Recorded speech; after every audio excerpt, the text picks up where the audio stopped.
actually supposed to speak, but I'm very familiar with this campaign. And so we've actually been doing student worker organizing here at Kent State for a while. So it's the student workers here currently make minimum wage as compared to other Aramark and other comparable jobs here who make much higher than that. We've talked to student workers over the past year, collecting grievances and discussing with them some of the things they'd like to see changed here at Penn State. Since the incoming of Aramark, there's been an increase of disrespect to student workers, issues in the workplace, not just surrounding the usual things like timing and scheduling, but really just a lack of respect for supervisors and all of those in the place. And one of the biggest cases of disrespect has been wages.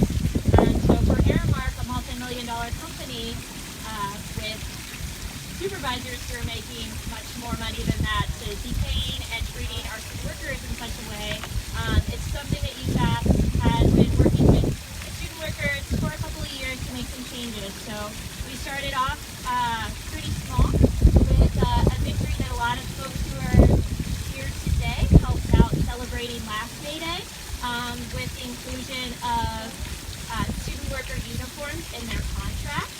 And then we've kept going. So listening to student worker grievances, some of the other issues of disrespect, to have a formal grievance process for them to voice those issues and concerns, as well as address some of the safety issues that they've been seeing in dining services, cleanliness issues, which is all the food that we're eating. So we've appreciated your support, and we're going to keep going to get the wage raised, not just for students in dining services, but for all student workers. So we've been engaged with talking to student workers and with Aramark, as well as the university, and they recognize, they've given us their own numbers, that they're paying less than everybody else around here. So we're going to keep putting pressure on them to make sure that there is some actual change so students can afford to live. Because it's a common misconception that students don't work to survive. A lot of students who are here at Kent State need that money to pay for their food, pay for their bills. And then also they deserve to have fun too. So money should be able to go to that.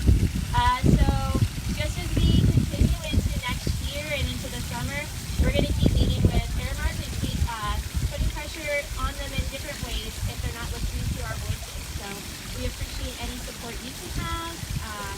You can offer in that way, and then also just connecting with student workers to get them out here and let them know that we have their back and that we're going to keep fighting so we get a living wage.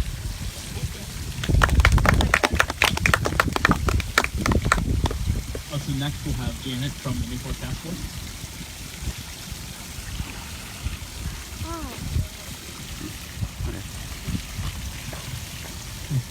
I'm from the Mayport Task Force. We're the student org that up until next year has planned the May 4th commemorations every year. I want to start with a little anecdote. Last week, Shay Little misgendered me to my face. And I want to start with this because I think this encapsulates how the university has treated the task force throughout the 50th commemoration planning process. Shay Little was trying to praise me for the work I've done throughout the years, and then she says, "Yeah, you did such a good job." What's up with that? And that's how the university has been treating the task force. They'll praise us for the good work we've done throughout the years, but then when push comes to shove, we need to get out of the way and shut up, and they're not going to treat us with any respect. We had to change our faculty advisor this year because our former one, Kabir Syed, was treated very rudely by the 50th committee. He was advocating for us because the meeting times were held in the middle of the day when students have classes and non-students have work. So it was prohibitive for anyone who wasn't paid to be there. And when Kabir would bring this up or would ask for meeting minutes, so that people who couldn't come could know what was happening, he was interrupted by the 50th committee members. He was told that that's not what we're here to discuss. And after the meetings, after he kept pressing and pressing, he was told to think of his wife and kids. All the while, they're saying he did such a good job as faculty advisor of the task force. And that's just how the university has been treating us. They'll praise us and praise us, but if we step out of line, our families might suffer. That's just fucked up. I don't know how else to put it. So we in the task force have been asking ourselves, well, why would the university do this if we're supposedly on such good terms? And when we started doing this, we realized that we weren't the only ones who were being mistreated like this. We remembered how in 2015, USF got a restraining order put out on them from Dr. Warren. We remembered how SJP students were mistreated when they did their Golden My Air campaign, and we remembered how our police chief, Tonglia, brought 300 police officers to campus on the 29th to keep student protesters from endangering the armed gun carriers. So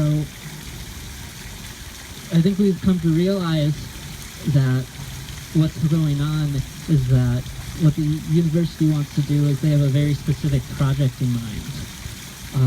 One that involves the expansion of campus. They keep buying up land and keep building more buildings and luxury apartments. And they do this with the money that they get, by and large, from your tuition and fees. If you look at their finances, that's where the majority of it comes. It doesn't come from the government anymore. So on the one hand, they have these interests to build the university so they can get more students and more tuition money to fund their six-figure salaries. And if they were to allow students to have a say in how things go here in the university, then we might end up deciding, you know, we don't need new luxury apartments, or we don't need to buy up Starbucks off campus. We need more money for mental health services, or we need to pay adjuncts. You know, there's a conflict, we think, inherently between student interests and university interests. So what the task force has done is we've asked Dr. Warren to create a student caucus in the planning committees after the 50th. And the idea is that since there's this inherent conflict between the administration and the students, that we should make it so that the students institutionally have more power over the May 4th commemoration than the administration. She hasn't responded to our demand yet. If she doesn't by May 4th, we'll be escalating our response to that. And we'll be trying to put the pressure on our new president, Hadaya Khan, to put the students first and to stop this mistreatment. So thank you for hearing me.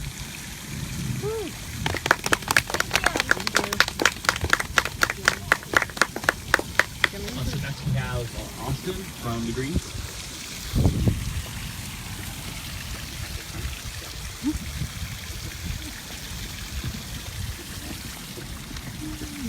Hello everyone, my name is Austin Bayshaw. I'm the co-leader of the Campus Green Party chapter here at Kent State University, as well as a member of the Green Party of Korea. So, as the youth of America, we must ask, why are we poor as we continue to study? Why are we so anxious as we love? Why are we more unequal at work? And why can't we buy things without a loan? Why can't young people live independently? And why would we wait for others to decide our future? We gave power to a president who destroyed this country and to politicians who are parasitic on our democracy. Corporations continue to eat our overtime and accumulate wealth on our behalf. American politics and the administration have turned into a cartel of vested interests. It's time to put our future within our hands. I, like many youth, are tired of putting politicians into power who will only die in 20 years and legislating the rest of our futures. We have in the United States an imperial power structure built on the propriety of bipartisanship with a greedy pursuit of profit, and that trickles down to our university administration. We must oppose these collusions of imperial interests and the continuous threat of war. Youth politics will open a new door, and on campus, we have opened a democracy to the people, and today we must continue to fight. This university has not cared about the concerns of its students, while stuffing the pockets with the wealth of the theft of our generation. Tuition keeps rising, with no plans of stopping that in sight. There has been more and more unnecessary administrative divisions added to the university. The new Kent State president will take office starting July 1st. and his name is Todd Diakin. Under his watch, the international student count at Kent State University has gone from over 3,000 my freshman semester to cutting more than 75%. There are 813 international students now. We have a less international population here in spring 2019 than we did in fall of 2008. We have lost 425 international students from spring 2017 to 2018 alone. The Trump administration's policies towards international students plays into an enormous role into this intergenerational theft. It is quite clear that the university is inept to face these challenges. The current president, Beverly Warren, has denied pleas to make Kent State University a sanctuary campus. Under her watch, the Spanish and Latino Student Association faced egregious acts of xenophobia during the 2016 homecoming parade with a fraternity that shouted "Build the wall" at our minority students as they passed. What did President Warren do? Absolutely nothing. She said we must hold hands with our aggressor and learn to live with those types of comments. We cannot hug out bigotry. It must be stamped out.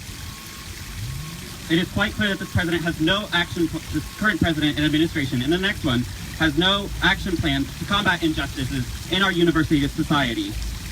If this body is incapable of action, then we must rise and tell our voices and let them know, day by day, that they must change. It's time to put our future within our hands. Thank you.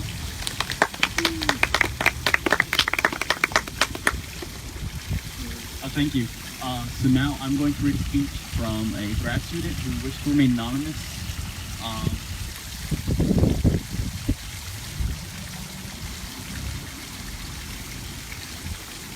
Just 1 second. Grad students here at Kent State need a union. The programs here frequently accept grad assistants beyond capacity due to cheap labor. I began here without a clear plan of how my education would begin. I did not have a project of my own for the first many years I was in the program.